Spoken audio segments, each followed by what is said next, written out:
What can be said about the JRPGs made by SquareSoft? Or Enix? Or how about Square Enix? Love them or hate them, without them, we wouldn't have many, if not any, of the JRPGs that we love. From Dragon Quest from Enix and Final Fantasy from SquareSoft, there's no question. These companies were the founders of the JRPG, and for that, I'm grateful. Now, granted, I can't say that I've been exactly pleased with a few of their recent games, but we're not here today to poke fun at the games that I don't like, but rather to celebrate the games that I love, and the ones that wouldn't have made possible if it wasn't for the influence of these industry-changing juggernauts. Yeah, we're doing a countdown video today, of all things, right? I mean, do people even still make these? Like, do people even watch these anymore? But anyways, today I'm going to be sharing with you guys some of my personal favorite JRPGs not made by Square Enix. So, what games qualify? It's simple. If the game has one of these three logos attached to it, well, it doesn't count. Also, keep in mind that I have not played everything. Like, some of these games are stupid long, and it's hard to find time to play all of them. Like, the only Phantasy Star I've played was PSO2. I've never touched a Breath of Fire game before, and okay, so I hear this one is like really good, but it's also really hard, so I haven't played it yet either. I'm actually kind of scared of it.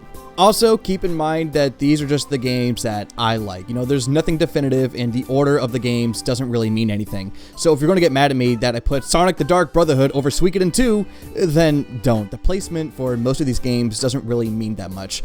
Spoiler, neither of these games are on this list on the count that I haven't played them. One of which I really would like to, and the other, not so much.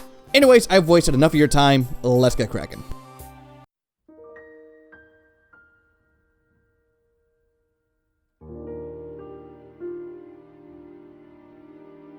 "2020 was quite the year, wasn't it? I was actually able to get a lot done, weirdly enough. Like, I was able to build my very own gaming PC, and I even managed to beat both Xenoblade 1 and 2. It feels great to have these games finally out of my backlog. The first Xenoblade is considered to be one of the best JRPGs out there, and one of the best games you can find on the Wii, and I'm so happy I can see why so many people say that now having beat it myself. Xenoblade 2 seems more like a mixed bag, hitting much lower lows than the original for a number of reasons. For one, there's this weird gacha system in play here, and this is how you get your weapons, meaning that it's possible you can go the entire playthrough without ever seeing some of the more rare blades. There's also these field skills that kill the pacing of the game, and it's also overly tutorialized. Like, even when you're getting close to the end game, the game throws more stuff at you and expects you to remember all of it. The voice acting is just downright atrocious, and some of these character designs are just dumb. Like, yeah, you know, Pyra and Mithra look silly, but fucking Malos, dude. You know, this is the character that the game expects you to take very seriously, but he looks like a fucking dweeb with the stupid armor and bitch boy haircut. Like, I could not take him seriously at all. You know, he was never threatening to me. Then again, the voice acting does not help this game at all. Like, it honestly just feels as if these actors were given absolutely no context for the lines that they're reading. So yeah, Xenoblade 1 is a much more consistently good experience in my book. Like, the game has some great pacing for a game this big, the story's easy to follow and gripping, the voice acting is incredibly strong, and the battle system, while it does take some getting used to, is satisfying and rewarding. So you'd think that'd be it then, right? Like, it's clearly the better game, so I must like it more. But weirdly enough, it's not that simple. I'm not trying to undercut the first game at all. You know, the fact that they originally got all of this on a Wii of all things is nothing short of a technical marvel. It just feels, you know, maybe just a little, safe? Maybe? Maybe just a pinch basic? I don't know. Xenoblade 2, for one reason or another, left a stronger, more lasting impression on me than the first, and I think I understand why. For one, I like Rex more than Shulk. There, I said it. Don't hate me. I mean, nothing's wrong with Shulk, but that's kind of the problem, isn't it? He wasn't ever really flawed, and his character arc, while it did lead to a cool twist towards the end, it didn't really just do much for me personally. Like, if you were to tell me that you found Rex annoying, you know, I could totally understand you, but at the same time, I would argue that's the entire point of his character. The game makes it a point to remind you over and over again that Rex is just a kid, biting off way more than he can reasonably chew, and it felt great to watch this kid mature over the 55 hours I put into the game. He hits higher highs and lower lows than Shulk ever does by him consistently failing, and it makes it hit harder when Rex finally does come out on top. The battle system is more complicated than the first game, but it's also a lot more involved. What with you and your party members having multiple blades in battle and switching them out in real time to better fit your needs felt really rewarding when you can get it down to a T. Now, granted, there's still like a lot I don't understand in terms of the battle system, but there's a lot of depth here that's best explained in other videos. I also love the setting behind Xenoblade 2 and the weird ideas that it has for its main stories and the crazy amount of lore behind it. It feels as if there's a lot of history to each of these titans, you know? And the cast of characters as well. Like, Zeke is one of the greatest characters in any video game ever, and you cannot fight me on that. They all feel as if they're here to push Rex forward and to help him grow into more of a man. You know, it helps that your party members consist of mostly adults and reinforce that Rex really is just a kid. But what you should take away from this is that both Xenoblade 1 and 2 are quality JRPGs that you should play if you haven't already. If you do, then make sure that you play Xenoblade 1 first. Like, you can play Xenoblade 2 and understand what's going on if you haven't played the first Xenoblade, but there's this really cool moment that I'm not going to spoil that tastes even sweeter if you beat Xenoblade 1 first. Also, you know, like, I also really like Xenoblade X, but I haven't beaten that game yet. But, you know, that game does have, like, one of the best soundtracks in any video game I've ever heard, so there's that too. Like, I like that one. So, all three of them. They're good. Play them. For the life of me, I could never get into Earthbound. I think the game is really cool with its unconventional setting for a JRPG, and it does have top-notch writing, but the game itself hasn't really aged all that well in my opinion. Now, in terms of the story and music and visuals and writing, you know, of course that's all aged well. You know, it's why a lot of people love Earthbound to the extent that they do, but the actual game part, I always found that to be more frustrating than anything. And I thought for the longest time that, you know, maybe this Earthbound series, or the Mother series as it's known in Japan, just wouldn't be for me. But then I played Mother 3, and it was unlike anything I had ever played before. Mother 3 has one of my favorite stories in any video game, period. In a way, I think it's kind of like Xenoblade, where you can play this game independently and understand what's going on, but a lot of the moments have more of an impact when you've played the other games in the series.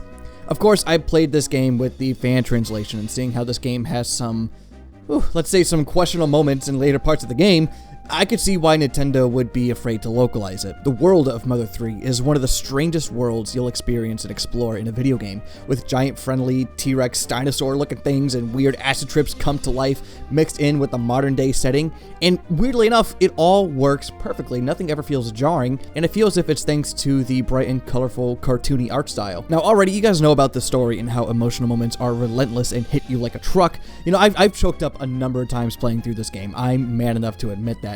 And the music is some of the best you'll hear on the GBA, and the team knew this, which is why they made the music an actual battle mechanic. If you press the action button to the beat of the song, you'll be able to dish out more damage. It feels a bit finicky, but once you get a good rhythm going, it feels so damn good. If you play the Mother series from beginning to end, so from Earthbound Beginnings all the way to Mother 3, you can feel each game getting better and better. It's cool to see these games build off from one another, you know, culminating into what I feel is Shigesato Itoi's best work. He said before that Mother 3 is it. You know, this is the conclusion to the Mother trilogy. But man, what a game to go out on. Mother 3 is a classic, and it's one of the best games you'll ever play on the GBA.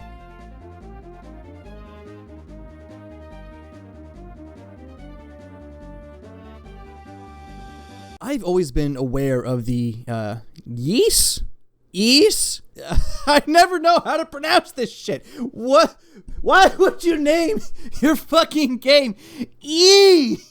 I've been aware of this franchise for quite a while, and I remember that my sister had one of these games on the PSP, and I always thought by looking at the box art it looked kind of interesting, it looked like something I would enjoy, but I just never got around to trying the game out. So when word got out that Ys 8 was coming to the Nintendo Switch and PS4 back in 2018, I decided to give the game a shot, and man, I was not expecting the game to play like this. I don't know what I was expecting, but I was not expecting this. It's a frantic as hell action RPG, and you can switch between 3 party members on the fly, each one being one of 3 class types. You start the game on a ship that's being attacked by a Lovecraftian sea creature, and you end up shipwrecked with other members of the crew on this mysterious island, and you have to explore the island as much as you can to find resources and to survive and escape the island. In some ways, this game can even feel like a Metroidvania, where you have to come back to certain parts of the island that you couldn't explore because you didn't have the right gear. This is where I got a lot of enjoyment out of the game. You know, exploring the island and learning its history was fascinating. There's a lot more about this island than you'd think there would be, so watching everything unfold was crazy. The music in this game too, man, it is stupid good. Like, there's this rumor that's floating around that Adol, you know, this game's main character, is going to be one of the DLC characters in Smash Brothers. Now, while I don't exactly believe it, maybe we'll get like a Mii costume or something like that. We need Ys music to be in Smash Bros. Like, that is an absolute must. Like, goddamn, just listen to the music that plays during the first boss.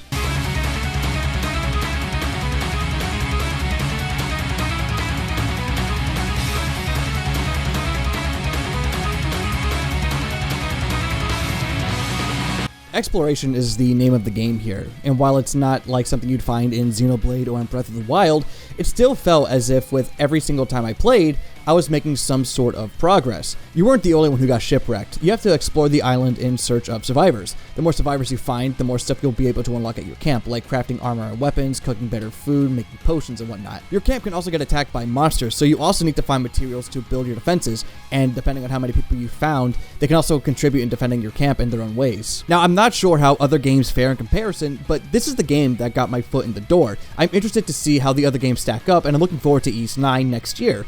As it stands, Ys 8 left a damn good first impression on me when it comes to the Ys series, and I seriously cannot wait to try out more games in this franchise.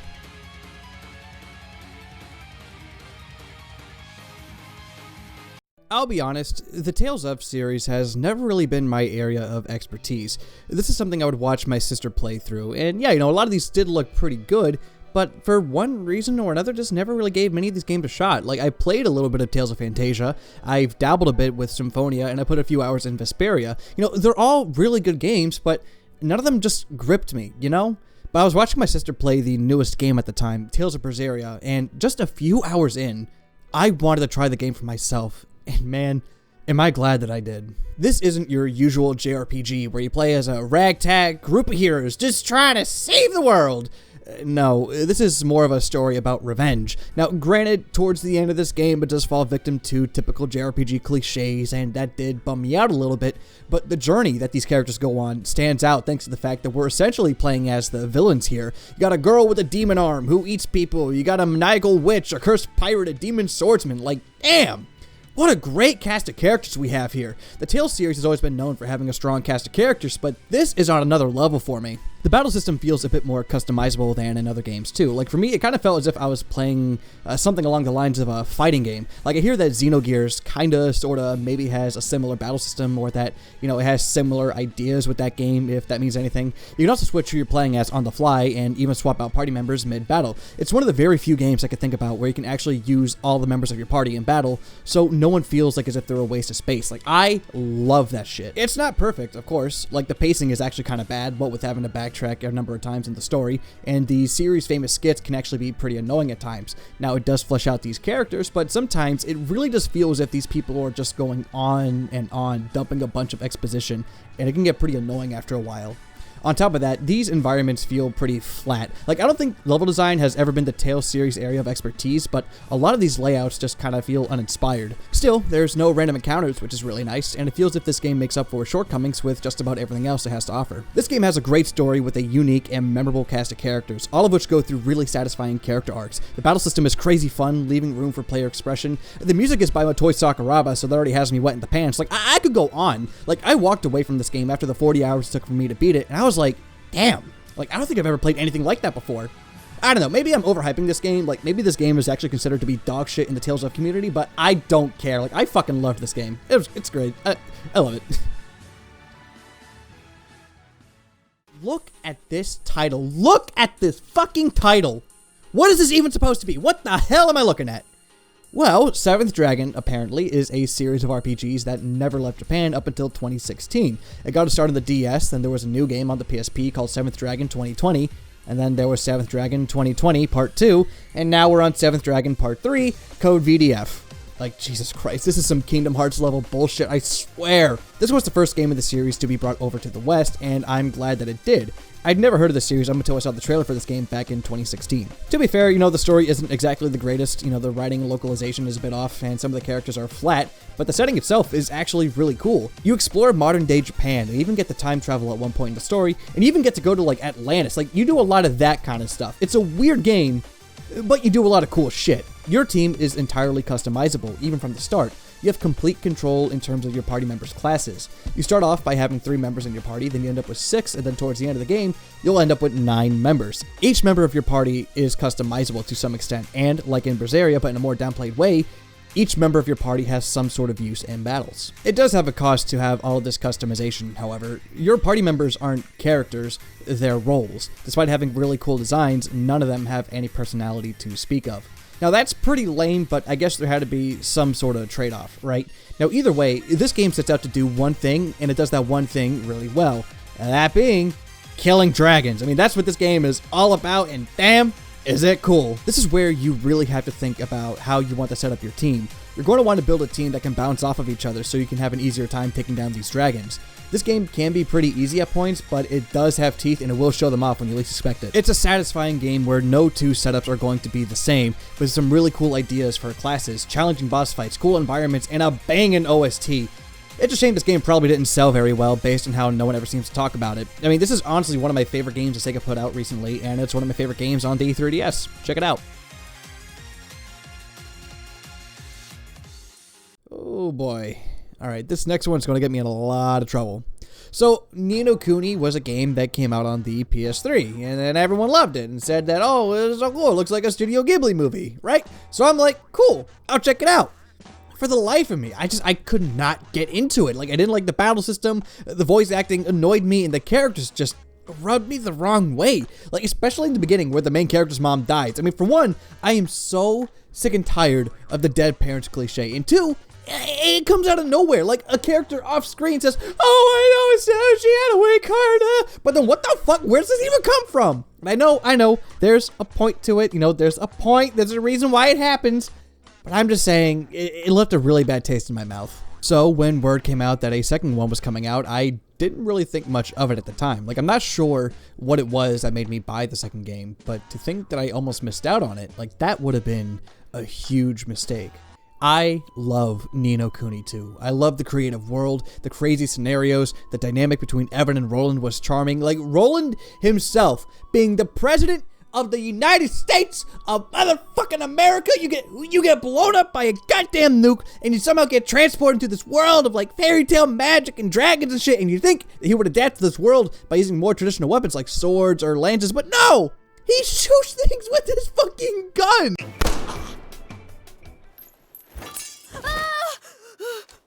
That noise! In there! That'll teach me to get trigger happy. They're not here to protect you. Get back. Alright, so he does use a sword, right? But he shoots this Mickey Mouse motherfucker just straight dead! I laughed my ass off at that part, but yeah, this is more of an action RPG, and each character has a melee weapon and a ranged weapon, and each character has their own set of special skills and magic attacks. This game feels smooth as butter, and it's thanks to the fact that this game runs at 60 frames per second. But you don't see that in this video because this is just regular vanilla 30 frames per second. I really should look into that now that I'm saying that out loud. Huh. For this game to look this good and to have the amount of content that it has and for it to run at a mostly consistent 60 is impressive to me. And let me tell you, this game really is packed to the brim with side content. Maybe even just a little too much side content. See, this game does that thing that Xenoblade Chronicles X does, where in order to continue with the main story, you have to complete a set amount of side quests first. Now, I don't feel as if it's as extreme as something like an X, but it's still there regardless. The whole point of this game is that the main character of this game, Evan, wants to make a kingdom from the ground up where everyone can live happily ever after, as he puts it. Building your own kingdom is actually a huge part of the game too. The more quests you complete, the more people will join your kingdom. The more people join your kingdom, that means they can bring in more resources and more goods that will help you expand your kingdom and make your party and your army stronger. Like, if there was a word that I could use to describe this game, it would be genuine. Like, I don't detect a single ounce of cynicism here. Like, it's a game that wears its heart on its sleeve, and it just wants to tell a story about a young boy just trying to do what he thinks is the right thing. Now, sure, you know, it does suck that this game isn't fully voice acted and some of the characters don't get proper development, but the game as a whole, for me, it's too heartwarming, it's too charming, and it's just too pleasant for me to just write off. I love this game. Don't fight me on this. Shining Force on the Sega Genesis was the very first RPG that I've ever played. I'm sure 2 and 3 are better in their own rights, but this was the game that got me into the genre. Maybe it's nostalgia talking, but there really aren't a lot of games out there that scratches that classic Camelot itch, you know? Little did I know that this game actually had a remake on the Game Boy Advance, and if I'm honest, this is my preferred way to play. The story's mostly the same, it just adds some in-between chapters and even a new recruitable unit. It also fleshes out the characters a bit more and has nicer visuals, so you know, that's a plus. I mean, yeah, the sprites are weirdly big, but you know, for a game like this, I don't think it's that big of an issue. But I'm not gonna lie, you know, I do miss the old Genesis sound font. You know, I love the way the Sega Genesis sounds. You can't fight me on that. But a few nitpicks aside, this is the ideal way to play for me. Shining Force on paper seems like a typical run-of-the-mill tactics RPG in a fantasy setting, and it kind of is at first, but the more you progress in the game, you'll discover hints of science fiction here as well. And then at this one point in the story, it blends both fantasy and science fiction in a really cool way. It even leads to a really cool twist at the end of the game that I dare not spoil. But if you go into this game expecting a humdrum fantasy RPG, then you might be pleasantly surprised. It helps you can find a number of optional party members scattered throughout this game's towns, and the cast of characters are pretty diverse. From elves to centaurs to steam-powered armadillos to whatever the hell this thing's supposed to be, there's a lot to find in the world of Shining Force, and you're almost always rewarded for thinking outside of the box. Map design is worthy of praise as well. I mean, except for this one second battle, this one is slow and boring and sucks, and it's a complete pace breaker, but the maps only get more creative the more you play. Shining Force on the Sega Genesis may not seem like much at first glance, but it really is a great game, and it's one of the reasons why I love the Sega Genesis so much. Again, the Game Boy Advance version is better in my opinion, but every once in a while I will swing back to the classic version just to get that extra dose of nostalgia. It's cool that the Shining series was able to come back with Shining Resonance a few years ago, a pretty decent action RPG, all things considered, but I would love it if Sega were to come back and to make a new Shining Force game. Although without Camelot, I don't think it would feel the same, but hey, maybe it'd be worth a shot, right? Kind of feel like as if I'm cheating by putting the Pokemon games on here, despite my feelings about how Pokemon has been recently, about how scummy and disgusting and anti-consumer it's been, and how I'm flabbergasted that people actually defend this garbage. There's no denying the impact that the classic Pokemon games had on not just the industry, but the world. The franchise even got blessed by Pope John Paul II, saying how these games are based on intense ties of friendships. And when your game is blessed by the Pope, I think you're doing something right. Now with that said, there are a lot of Pokemon games out there, each one with their own twist. You can have the likes of the Pokemon Conquest game or the Mystery Dungeon games, both of which I've heard nothing but great things about. But for now, I want to keep it simple and focus on the mainline Pokemon games. It's often said that the generation that you grew up with will end up being your favorite one. And while I don't think that's entirely true, seeing how I know people who are my age that enjoy the likes of Pokemon Black and White and even Sun and Moon more than, say, the original Red and Blue, I could say for me, this is definitely the case. The first Pokemon game I ever played was Pokemon Yellow, but the first mainline game that I've ever beaten was in Generation 3 with Pokemon Ruby. I hear that Emerald is the best version between these three games, between Pokemon Ruby, Sapphire, and Emerald, but I haven't played it yet. But maybe I'll stream it one day, who knows? I'm fully aware of this game's shortcomings, like how you can't transfer mons from Generation 1 and 2, the overabundance of surfing, the lackluster rival character, but as someone whose first real Pokemon experience was with this game, these issues meant very little to me. Funny enough, with how much ocean there is in this game, and with all of the new water types in this game actually got me really interested in marine biology. When I was younger, I actually wanted to be a marine biologist. Now look at me. I'm wasting my fucking life. Of course, this game follows the classic, tried-and-true Pokemon formula, where you tackle the 8 gyms, you take on the evil team, and you become the champion. But what I found interesting was the different team dynamic between two versions of the game. If you're playing Pokemon Ruby, then you're going after Team Magma, who wants to drain the oceans and create more landmass for land Pokemon. But if you're playing Pokemon Sapphire, then you're going after Team Aqua, who wants to flood the world and expand the oceans for water-type Pokemon. I like this concept a lot, and I'm actually kind of shocked that Game Freak hasn't tried something like this again, and really flesh it out. I kind of go back and forth as to which I prefer, the original or the remake on the 3DS. I think both have their own strengths and weaknesses. I like some of the new content that they added for the 3DS version, and I like the way how these towns were updated in 3D, but I think for now, I'm going to stick with the original. For starters, they took out the game corner in the remake, and that is a sin, punishment by death in some countries, but the original also has a bit more of a challenge. You know what I mean?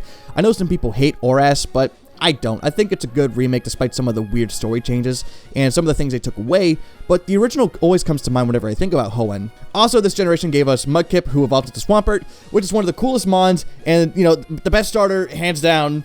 I love Mudkip, and I love Marshtomp, and I love Swampert. They're my babies. Ooh, man. Alright, so I thought Nino Cooney 2 was going to get me a lot of flack. I thought Xenoblade Chronicles 2 on this list would get me a lot of flack. But wait for this next one. I know 2 words that can make a number of people wince. And I'm going to say them. Fire Emblem. This is a series that gets a lot of shit, some of which I feel as if it's undeserved. It has a really bad reputation with people hating on it because of how many characters it has in Smash Bros. And then they request like 1 million Mario characters to be added as if it's the franchise that doesn't already have enough shit in the game, but you know, that's not here or there. Then there's something like Fire Emblem Fates and Heroes, you know, two games that pander to the lowest common denominator and is filled with fan service, and it comes off as incredibly lowbrow and trashy. And even then, with something like Fire Emblem Fates, you know, you take one game, you split it into two separate games, sell them for full price for 3DS games, you give a shitty meme humor in the Western localization, you cut out game mechanics, and then you sell the canonical ending as fucking DLC, and then you have the fucking nerve to add the main character of said scummy game in Smash Bros. Like, Christ! Okay, like, don't get me started on that fucking game. I can't stand it. But with all of that being said, Fire Emblem really is a great franchise, and it does deserve its success. There are more great games than good. You know, Path of Radiance is the best RPG you can play on the GameCube. Three Houses has a lot of content and great characters. Shadows of Valentia has a lot of really cool ideas. You know, there are a lot of really good games here. But I wouldn't be here defending Fire Emblem if it wasn't for one game. And it's the game that, depending on who you asked, either saved the franchise or doomed it. And this is why I'm going to get a lot of shit, because my favorite game in this series is none other than Fire Emblem Awakening. Go ahead and call me a scrub or a casual or whatever the hell that you want, but this was just one of those games where, as soon as I beat it, I immediately started a new playthrough. The amount of customization and content here is unreal. So first of all, you gotta make your own character, which is always fun. I love when games have this. But then later on, you can actually change your base class, and then after you master that class, you can then choose from a number of other advanced classes. You'll start back at level 1, but when you do, you'll keep all your stats and skills that you've earned from your previous class. You can also change the classes of your other party members, and since it's a Fire Emblem game, you know there's going to be a lot of characters to recruit. It's the same deal with the other characters, so you can rank them up to advanced classes, but you can also marry your units with each other, and they'll have children who inherited their parents' stats and skills, and you can build upon that as well. I spent well over 300 hours in this game, just experimenting with different classes and pairing up different units with each other, and seeing what kind of skills and stats that their kid would bring to the table. And not to mention that this game's cast of characters, while trope-heavy with some of these characters, are incredibly strong. While some supports aren't as good as others, you know, learning about these characters and getting attached to them to the extent that I did, like, I don't know, like, maybe other games have stronger, more fleshed out characters, but I don't care. Like, as weird as this sounds, playing this game for the first time, I guess I kind of felt like as if I was there, you know? Like, maybe it's because this was my first Fire Emblem game, but I got really attached to these cast of characters. I mean, sure, you know, the story has holes, and some of the characters are dumb, and the DLC is fan service riddled schlock, and you know, the game is pretty exploitable. And sure, you know, this was the game that gave this series the dating sim stigma that it still has to this day, but none of that really matters to me. This got me into Fire Emblem. This has me wanting to go back and play some of the older games to see what they're about, and now I'm invested. Now I am a Fire Emblem fan. I love this game. I love this franchise because of this game, and you guys can't change my mind. This game did exactly what it needed to do. It saved Fire Emblem. Alright, I think I wasted enough of your guys' time. I mean, you guys already know what it's going to be. You know, I was thinking about putting this towards the beginning of the video to save you all the trouble, but I just couldn't bring myself to do it. You know, my favorite JRPG that's not made by Square Enix, actually my favorite RPG of all time, is none other than a little game called Sonic and the Dark Brotherhood. Fuck! There's no hiding it. I love Golden Sun, and I refuse to stop talking about it. I love the world of Golden Sun and how it feels like as if there's a lot of history here. You know, seeing how other cultures use and describe synergy was fascinating. I love how this is a JRPG that's a focus on solving puzzles in Zelda-like dungeons and has an emphasis on environmental interactivity. You know, there's not a lot of JRPGs that does that kind of stuff, you know? I love how you can find the Jin in, like, weird little sections on the overworld, you know, requiring you to pay attention to the map design. Weirdly enough, I also love how actions don't carry over in battle, so if you mindlessly select the attack option for all 4 characters, and one of your members kills the targeted enemy, your other parties won't attack. You know, they'll just defend instead of attacking the next opponent. This means you have to keep in mind the stats of your party members and think about who's going to attack which enemy and how exactly they'll attack. You also gotta keep in mind the elemental weaknesses of these monsters, so maybe it's not smart to spam Synergy or Jin if you're attacking an enemy that's resistant to wind, for example. I know that all sounds kind of basic when I spell it out, but whether I was roaming the overworld or in a battle or in a dungeon, this game had a firm grip on my attention, and no other RPG can keep my focus like this game and have me keep coming back over and over and over again. I played through this game twice this year alone, and I even finished a live stream series I started last year. You know, this game just doesn't get old for me no matter how many times I played it.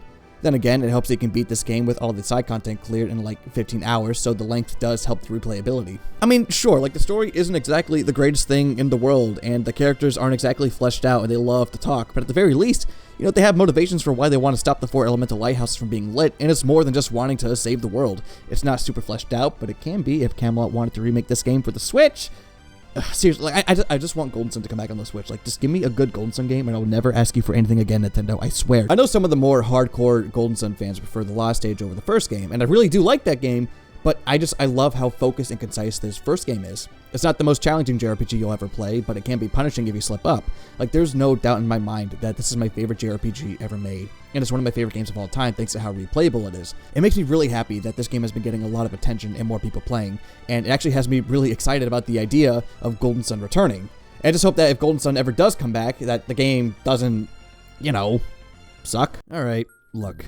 I know some of these choices are a little weird, right? Is something like Seven Dragon 3 as significant to gaming culture as Final Fantasy 7? Is the story of Golden Sun as interesting as something like Chrono Trigger? Is Xenoblade 2 more polished than Dragon Quest 8?